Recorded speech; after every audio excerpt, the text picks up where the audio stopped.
Oh les gars, Messi croit toujours on est à la Coupe du Monde. T'es mal insolent devant l'arbitre. Non, mais il se prend tout permis. Match Argentine vs Paraguay. 1-1. Messi réclame le penalty qu'il a obtenu. L'arbitre lui dit non, t'as capté. Regardez l'échange qu'il y a eu. Messi a déclaré à l'arbitre, tu es un lâche et je ne t'aime pas. Il l'a pointé du doigt, les gars. Regardez. Messi se croit tout permis. Imaginez seulement si c'était Cristiano Ronaldo qui avait fait ça. Comment les médias, ils seraient empressés de l'éteindre. Personne pourra dire le contraire, les gars. Et tout qui finit bien. Ils se sont fait éteindre. Comment ça, on peut dire que c'est une équipe qui avait le niveau Coupe du Monde, les gars? N'oubliez pas, c'est la FIFA qui a fait remporter l'Argentine. Et Infantino qui a fait remporter Messi. Sinon, Messi, ça se résume à faire le mec dans le terrain, t'as vu? Depuis qu'il a rejoint le PSG, les gars, c'est finito. Le débat, il n'existe plus. Messi, à 35 ans, fin de carrière, c'est tout. Je comprends pas comment il n'y a pas de sanction. Les gars, c'est pas la première fois, hein. Rappelez-vous du dernier match qu'ils ont fait avec l'Inter Miami. Ils ont mal axé le gardien. Parce que Messi voulait aller célébrer avec la balle. L'ancien, il avait 40 ans. Les gars, l'arbitre qui dit à Messi, casse-toi. Écoutez bien. Vous vous rendez compte qu'il est choqué. Regardez, il va contester encore une fois. Et regardez la scène, elle est mythique. Regardez l'aura qu'il aura mis. Lui qui est en train de marcher, les gars, et qui se prend un jaune. Regardez, là, il fait le malin, Messi. Il va revenir à la charge pour s'excuser. Que nenni, les gars, vous êtes fous. Remercie l'arbitre pour la performance, les gars, mais dites-vous, c'est son dernier match. Regardez seulement le regard que Messi lui a lâché à la fin. Là, vous allez me dire, mais pourquoi Messi s'énerve? Il s'énerve jamais pour rien. Déjà, c'est faux. Juste pour un coup franc, les gars, à l'extérieur de la surface qui n'a pas été sifflé. Ou un penalty, parce qu'on connaît Messi, les gars, lui, il aime bien les penalties. Juste par rapport à ça, les gars, il est allé voir l'arbitre, comme vous avez pu le voir dans la vidéo. Il est allé l'emboucaner. Pour ceux qui n'auraient pas sauvé, les gars, San José vs Miami. 3-3. Messi, il a pas marqué. Il aurait pu marquer à la fin avec son penalty. Ou son mini coup franc, t'as vu? Je pense que pour l'aura qu'il a gagné avec cette photo, t'es ma frère. Au moment où il allait s'embrouiller, il a marché vers l'arbitre. Il est reparti, l'arbitre qui sort le jaune. Car moi j'espère la photo en 4K elle va sortir, je vais vous la faire easy. 7h du bar les gars, on apprend encore que Messi c'est un arbitre. C'est quoi ça? Défaite de l'Argentine face au Paraguay. Messi en colère, critique et insulte sauvagement l'arbitre. Avant qu'on vous explique ce qui se passe, cliquez sur le bouton j'aime et abonnez-vous. L'Argentine a été battue ce jeudi 14 novembre par le Paraguay 2-1 en qualification pour le mondial 2026. Lionel Messi et ses coéquipiers n'ont pas caché leur colère contre l'arbitrage après cette rencontre, les géants du football mondial fustigeant une décision défavorable de l'arbitre. Si Lautaro Martinez s'est exprimé fermement devant la presse, l'octuple Ballon d'Or, Lionel Messi, a explosé au coup de sifflet final. Il a fait part de sa rage à l'arbitre Anderson Daronco qui avait décidé de ne pas expulser le défenseur paraguayen Omar Alderete en première période pour un jeu très physique, potentiellement méritant un deuxième carton jaune. Déçu et frustré, Messi aurait lancé à l'arbitre « Tu te chies dessus, tu es un lâche, je ne t'aime pas ». Selon plusieurs médias argentins, la colère de Messi a atteint son comble lorsque Alderete, encore lui, a inscrit le deuxième but du Paraguay à la 47e minute, scellant la victoire pour son équipe. Il s'agit d'une deuxième défaite douloureuse pour Messi et l'Albiceleste après un premier revers contre la Colombie en septembre dernier. Oh mais les gars, regardez seulement Messi célèbre comment. Il est devenu trop hautain. Vous allez comprendre, c'est une dinguerie. Je vous dis les gars, Messi c'est un antagoniste pire que Cristiano, c'est vraiment le cas. Surtout après la Coupe du Monde, regardez bien ce qu'il a fait. En gros, vous voyez les fans mexicains, ils ont commencé à éteindre Messi en lui criant dessus, tu vois, en l'insultant. Messi, il a attendu de mettre son vieux but. Peut-être les gars, dans un match amical, gagner 3 Coupes du Monde, avec l'Argentine bien évidemment, et vous, 0. C'était un match amical les gars. Tous ceux qui suivent Ronaldo à Al Nassr, les gars, tous les matchs, il se fait éteindre, il se fait crier. Messi, il a jamais répondu comme ça. Match amicaux. Regardez bien. En plus, le pire, les gars, c'est qu'il se faisait mener. Messi, il a juste égalisé, il fait ça. On vous dit qu'un humain est mauvais par son comportement, c'est vraiment réel. Et lui, pour aucune raison. À quoi bon faire le prouveur, les gars? Regardez la vidéo, il était fier de lui. Non mais Messi, vraiment, c'est une dinguerie. Enlevez-lui, dites-lui d'arrêter le foot, les gars, il est trop hautain. Vous voyez quand il était en Liga? Je sais pas pourquoi les gars ils se retenaient. En fait c'est vraiment le Isagi qui pensait. Il a aucune raison d'avoir de l'ego, mais il a de l'ego le frérot. Il a tout gagné. Bref, si vous voulez péter des maillots, fiablez sur les gars, l'univers du maillot, et allez croquer son maillot là de rat. L'équipe, on aime beaucoup nous parler de la Coupe du Monde 2022 de Lionel Messi, qu'il a remportée certes, mais à quel prix? Quelles ont été les erreurs d'arbitrage? Est-ce qu'on doit toutes se les refaire ici? Hein? Là, il n'y a pas faute là? Là, il n'y a pas main là? Non? Il est choqué Van Dijk, regardez à quel point il est choqué. On va se refaire quelques actions, je vais vous rafraîchir la mémoire les gars. S'il vous plaît, venez, on revisionne la tête de Van Dijk quand il comprend qu'il y a un problème là. Là, il sait là, regarde ses coéquipiers, il dit ok, il y a un gros problème. Faut vous dire un truc, c'est rocambolesque. Sur cette Coupe du Monde, l'Argentine s'est vue accorder 5 pénaltys sur 7 matchs possibles. C'est un record absolu, ça n'est jamais arrivé. Et à chacune des rencontres, il y a eu des soucis. À chacune rencontre, il y a eu des polémiques. La seule fois où il n'y a pas eu de polémique, c'est le match face à l'Arabie Saoudite et c'est un match qu'ils ont perdu. Regardez le match face à la Croatie. On se demande, tout le monde s'est demandé, tous les médias de la terre entière se sont demandé s'il y avait faute sur Julián Álvarez. Est-ce que ça méritait réellement un penalty? La vérité, c'est que non, vous le savez très bien. Amateur de football, professionnel, expert de l'arbitrage, ce que vous voulez, il n'y avait pas penalty. Celui face à la Pologne, on ne va pas en parler parce qu'il l'a loupé, donc c'est pas grave, tant pis. Et celui sifflé en finale de Coupe du Monde, une faute d'Ousmane Dembélé sur Di Maria qui est totalement inexistante. Il n'y a rien du tout. Penalty sévère, précipitation, 6 décisions.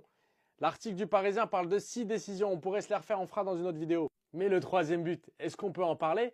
Il y a des joueurs là qui sont rentrés. Il y a des joueurs qui sont rentrés sur le terrain. Normalement, quand des joueurs sont rentrés sur le terrain, on arrête tout. Il y a la VAR, il y a tout ce qu'il faut. Il y a eu une pétition qui avait été signée à l'époque. Et puis on va pas se mentir, ce match face aux Pays-Bas, c'est une honte absolue. Mateo Latos, l'arbitre espagnol, a fait n'importe quoi. Il n'a absolument pas géré le match. La main là de Lionel Messi, il n'y a pas jaune. N'importe quel autre joueur du monde entier aurait pris un jaune, minimum. Là, la vérité, il a voulu faire le mec qui a fermé les yeux. Il n'a pas du tout géré son match parce qu'il sort un carton rouge à la 128e minute. Mais ce match-là, pour ceux qui l'ont regardé, ça a été la baston, ça a été n'importe quoi. Et c'était limite dangereux à un moment donné parce que les joueurs voulaient partir en bagarre générale. Donc, vous pouvez me dire ce que vous voulez, me parler de la théorie du complot, etc. Pour moi, je ne suis pas d'accord. Cette Coupe du Monde, là, 2022, il y a des choses anormales qui se sont passées. Bientôt, on fera une partie 2. Le jour où Messi s'est fait critiquer par toute l'Égypte. Un jour, Messi a voulu faire don de ses crampons. Le but était de vendre les chaussures et de récolter l'argent pour une association d'orphelins en Égypte. Sauf que, comme je l'ai déjà dit, les chaussures en Égypte, c'est une insulte. T'offres pas de chaussures. C'est mal vu. C'est comme ça. Je sais pas quoi vous dire. Et lui, il l'a fait en mode voilà, chill, normal, j'offre des chaussures. Sauf que les Égyptiens, ça leur est resté là. Ils ont bu de l'eau. C'est pas passé. Il s'est fait démonter. Il s'est fait descendre sur les réseaux. C'était à l'époque, donc il n'y avait pas encore TikTok, etc. Voilà, quoi, il s'est fait tellement critiquer. Ils ont dit ouais, comment ça, il nous offre des chaussures et tout, pour qui il nous prend. En fait, ils l'ont pris ils l'ont vraiment mal pris. C'était une catastrophe. Ne faites pas comme Messi. Et n'offrez pas des chaussures à des Égyptiens. Ok? Messi est raciste, c'est pas moi qui le dis, c'est Drent, ancien joueur du Real, qui révèle avoir été victime d'insultes racistes de Messi à l'époque. Lors d'un match Hercule-Barça, Messi m'a traité de noir de...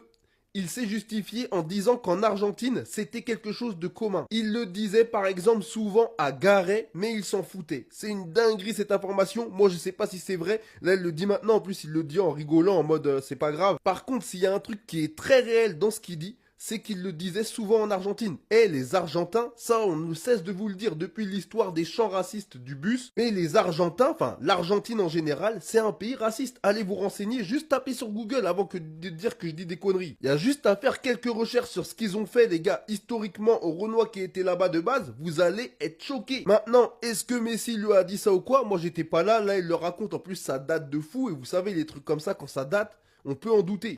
Mais en vrai, je serais même pas étonné. Genre s'il l'a dit comme ça, je serais même pas choqué. Et ça montre aussi la différence qu'à l'époque, il y a des gens qui subissaient du racisme et c'était normal. Même là, il le dit, hein, que Gareth, on lui disait souvent, il s'en foutait. Mais maintenant, faut plus que ça se passe. On a une autre époque et tout, les trucs comme ça, c'est terminé. Voici la toute nouvelle stat qu'ont inventé les pro Messi. Ils ont comparé les buts entre Cristiano Ronaldo et Lionel Messi sans prendre en compte les buts de la tête. Mais jusqu'à où vont-ils aller ?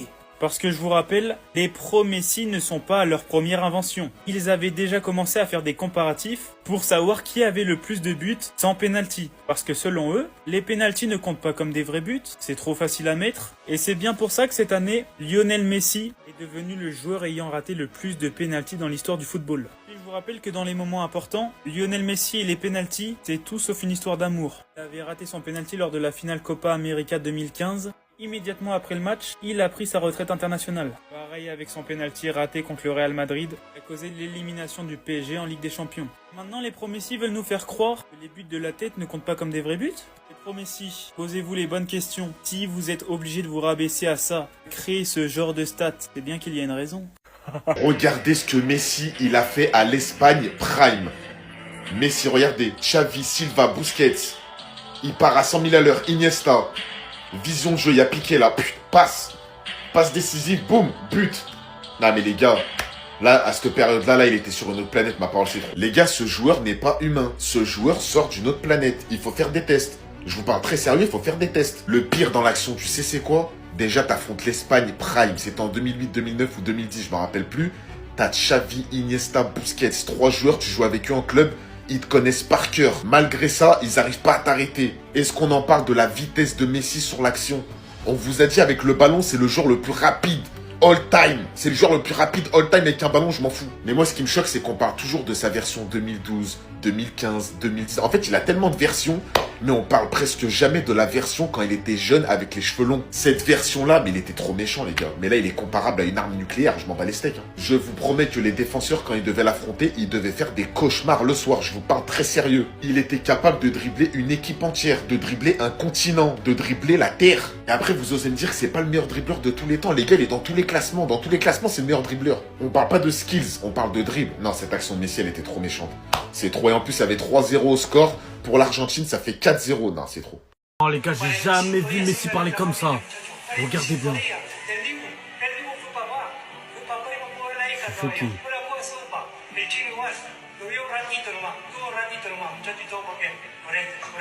Finale de la Copa América 2021.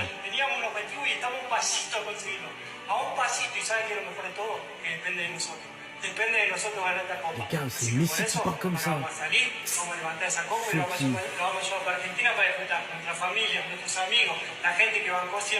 Imagine, tu te fais...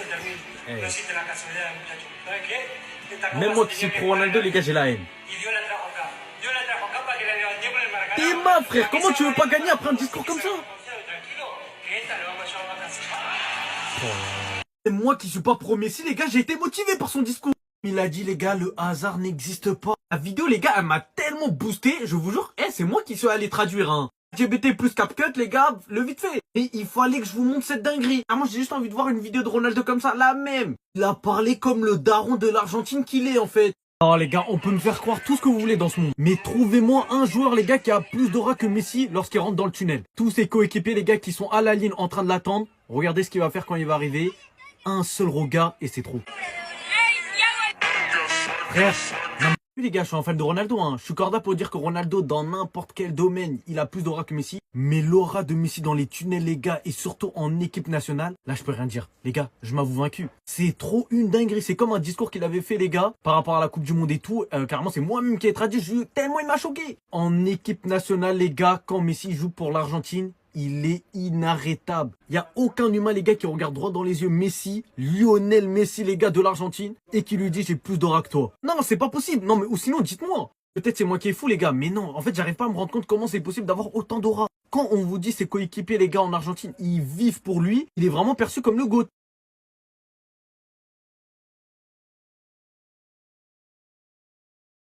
Vous en connaissez beaucoup des joueurs qui sont capables de faire ça? Parce que moi, perso, j'en connais qu'un et il est là. Il s'appelle Lionel Messi. Regardez ce que je vais vous montrer. Hein. Le mec, il est tellement fort que même quand il marque pas, il est capable de faire ça. 2014, Lionel Messi, 4-1 victoire du Barça.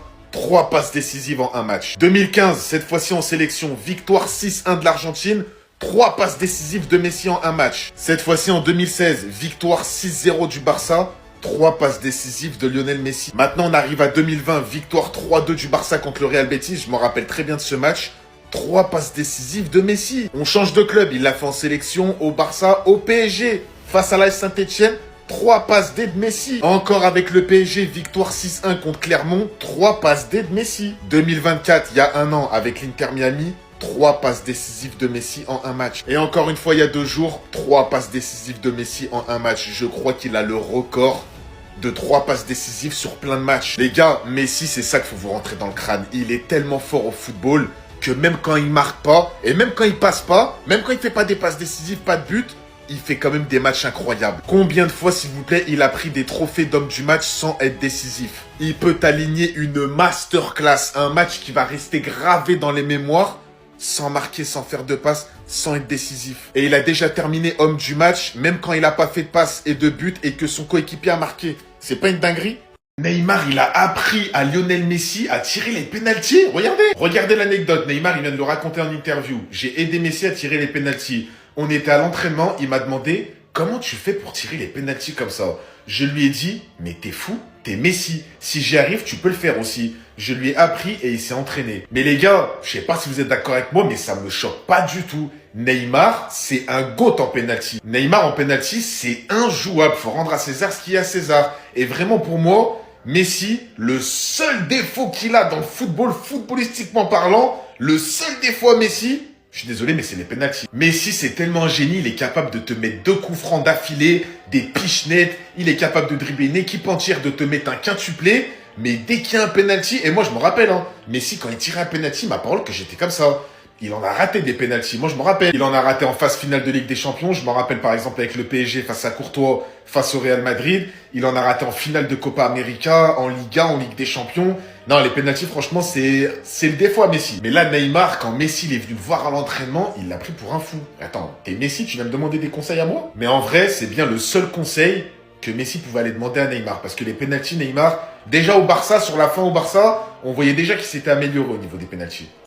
L'équipe qui se souvient de cette sortie de Lionel Messi en pleurs en finale de la Copa América face à la Colombie.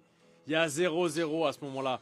Mais ils pensent que c'est fini. Les Argentins se disent c'est impossible de gagner sans Lionel Messi. C'était sans compter l'entrée de Paredes, le soldat. Dans toutes les équipes de football, il en faut un. Un chien qui va au charbon, qui donne tout, qui donne sans compter, corps et âme. Il va se produire quelque chose d'incroyable. Lo Celso qui donne à Lautaro Martinez, but 1-0. Et Lionel Messi, le GOAT. Ça y est, vous m'avez entendu le dire. Il fait partie des GOAT. Ça me fait bégayer, mais je l'ai dit. Le GOAT, Lionel Messi. Il a tout gagné. On sait très bien, il a fini le jeu. 8e titre intercontinental pour l'Argentine. Je n'aime pas cette équipe. Mais ce soir-là, ce qui s'est passé, ça a été très très beau. Ça a été magnifique. Et vous avez vu là, ce soldat, il y est pour beaucoup. Et Lionel Messi le sait. Dites-moi ce que vous en pensez et si vous vous souvenez de ce match, l'équipe. Neymar, il a appris à Lionel Messi à tirer les pénaltys. Regardez l'anecdote. Neymar, il vient de le raconter en interview. J'ai aidé Messi à tirer les pénaltys. On était à l'entraînement, il m'a demandé comment tu fais pour tirer les pénaltys comme ça. Je lui ai dit, mais t'es fou, t'es Messi. Si j'y arrive, tu peux le faire aussi. Je lui ai appris et il s'est entraîné. Mais les gars, je sais pas si vous êtes d'accord avec moi, mais ça me choque pas du tout. Neymar, c'est un GOAT en penalty. Neymar en penalty, c'est injouable. Faut rendre à César ce qu'il y a à César. Et vraiment pour moi, Messi, le seul défaut qu'il a dans le football, footballistiquement parlant, le seul défaut à Messi, je suis désolé, mais c'est les pénaltys. Messi, c'est tellement un génie, il est capable de te mettre 2 coups francs d'affilée, des piches nettes, il est capable de dribbler une équipe entière, de te mettre un quintuplé, mais dès qu'il y a un penalty, et moi je me rappelle, hein, Messi, quand il tirait un penalty, ma parole que j'étais comme ça. Il en a raté des pénaltys, moi je me rappelle. Il en a raté en phase finale de Ligue des Champions, je me rappelle par exemple avec le PSG face à Courtois, face au Real Madrid. Il en a raté en finale de Copa América, en Liga, en Ligue des Champions. Non, les pénaltys, franchement, c'est le défaut à Messi. Mais là, Neymar, quand Messi est venu le voir à l'entraînement, il l'a pris pour un fou. Attends, t'es Messi, tu viens me demander des conseils à moi? Mais en vrai, c'est bien le seul conseil que Messi pouvait aller demander à Neymar. Parce que les pénaltys, Neymar, déjà au Barça, sur la fin au Barça, on voyait déjà qu'il s'était amélioré au niveau des pénaltys. Aujourd'hui les gars, on a eu plein d'infos, une ribambelle d'infos concernant Gavi, concernant le retour d'Araujo et l'entraînement en général qui s'est plutôt bien passé. Donc je vous explique tout ça, enfin bref, on est parti. Premièrement les gars, on a appris que Araujo a repris normalement l'entraînement, mais cependant normalement il ne jouera pas contre l'Espagnol. Son retour sur le terrain n'est pas encore définitif, il décidera en concertation avec le staff quand il se sentira prêt. Donc normalement on ne devrait pas le voir contre l'Espagnol, mais ça ne saurait tarder. Et pour Gavi les gars, bien qu'il devait être présent aujourd'hui, son absence a été confirmée à l'entraînement, donc c'est un petit peu dommage, voilà. On le verra peut-être plus tard. Et pour Christensen, bien évidemment, avec sa très longue blessure, aujourd'hui, il n'a pas été présent. Concernant Gavi, encore une fois, on voit tout ce qu'il a fait. Un petit clin d'œil à De La Fuente par rapport à la Coupe du Monde. Il y a la Coupe du Monde l'année prochaine. J'espère pouvoir y aller et être à 100%.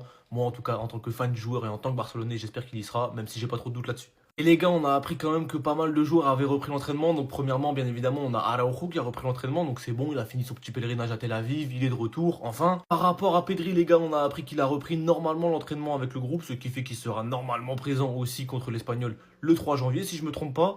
Donc voilà, c'est carré, après une légère petite gêne, il est de retour. Et le tocard de Dani Olmo est aussi de retour. Et en vrai, il m'avait manqué. De toute façon, tous mes petits Barcelonais, ils me manquent. Hein. Même si c'est des tocards, ils me manquent tous. Voilà. Après sa petite luxation de l'épaule, il est de retour et on espère qu'il sera très vite sur les terrains. Par contre les gars, malheureusement, Hector Fort, actuellement en prêt à Elche, a subi une intervention chirurgicale à l'épaule gauche aujourd'hui. Son rétablissement dépendra de son processus de convalescence et c'est dommage parce qu'actuellement il faisait une saison de ouf avec Elche et j'avais grave foi en lui. Mais bon, il s'est blessé, c'est dommage. Pour finir les gars, Ter Stegen qui n'en finit plus de harceler le FC Barcelone. Ter Stegen n'est pas pressé de quitter le FC Barcelone, il ne partirait pas pour une équipe moins bien classée et pense pouvoir gagner une place de titulaire en Coupe du Roi ou en Supercoupe s'il reste au club. Mais c'est bon mon gars, pars, fais tes valises, il n'y a plus personne derrière toi, que ce soit les supporters ou Hansi Flick, plus personne n'est derrière toi, donc dégage. Je le savais, je le savais qu'il y avait une embrouille entre Messi et Ter Stegen. Regardez la déclaration de Ter Stegen, il était en colère contre moi, donc là il parle de Messi, et moi contre lui. Que ce soit mon style ou non, c'était intéressant de jouer avec. Bon après ça, encore heureux. Mais tu vois les gars, est-ce que je suis le seul? On l'avait senti, on le savait qu'il y avait un truc entre les deux, ça se voyait même sur le terrain. Les gars, c'est quand même dingue d'en être venu à cette relation. Après, je sais pas pourquoi ils se sont embrouillés, j'étais pas dans le vestiaire, les gars, je joue pas au Barça. Mais on avait très bien vu qu'il y avait une embrouille entre les deux. Mais c'est dingue, parce que Messi en 2019, c'est le meilleur joueur du Barça, c'est lui qui tient la baraque, avec un seul joueur, et je pèse mes mots, Ter Stegen. Ma parole que la saison 2018-2019, s'il n'y a pas les deux, on va jamais en quart de finale de la Ligue des Champions, tout ça, même en demi-finale. Alors moi je pense pas que ce soit une question de niveau, parce que Ter Stegen, les gars, ça reste Ter Stegen quand même un énorme gardien. Moi je pense que ce qui a énervé Messi, ça doit être peut-être une prise de parole, peut-être des mots dans le vestiaire, peut-être une embrouille, peut-être un problème de comportement. À la base, les deux, ils s'entendaient très bien. Hein. Franchement, 2015, 2017, ils s'entendaient très bien. Mais les supporters, on n'est pas bêtes. On l'avait très bien vu qu'il y avait une petite embrouille entre Messi et Ter Stegen. Dites-moi pour vous, qu'est-ce qui s'est passé ?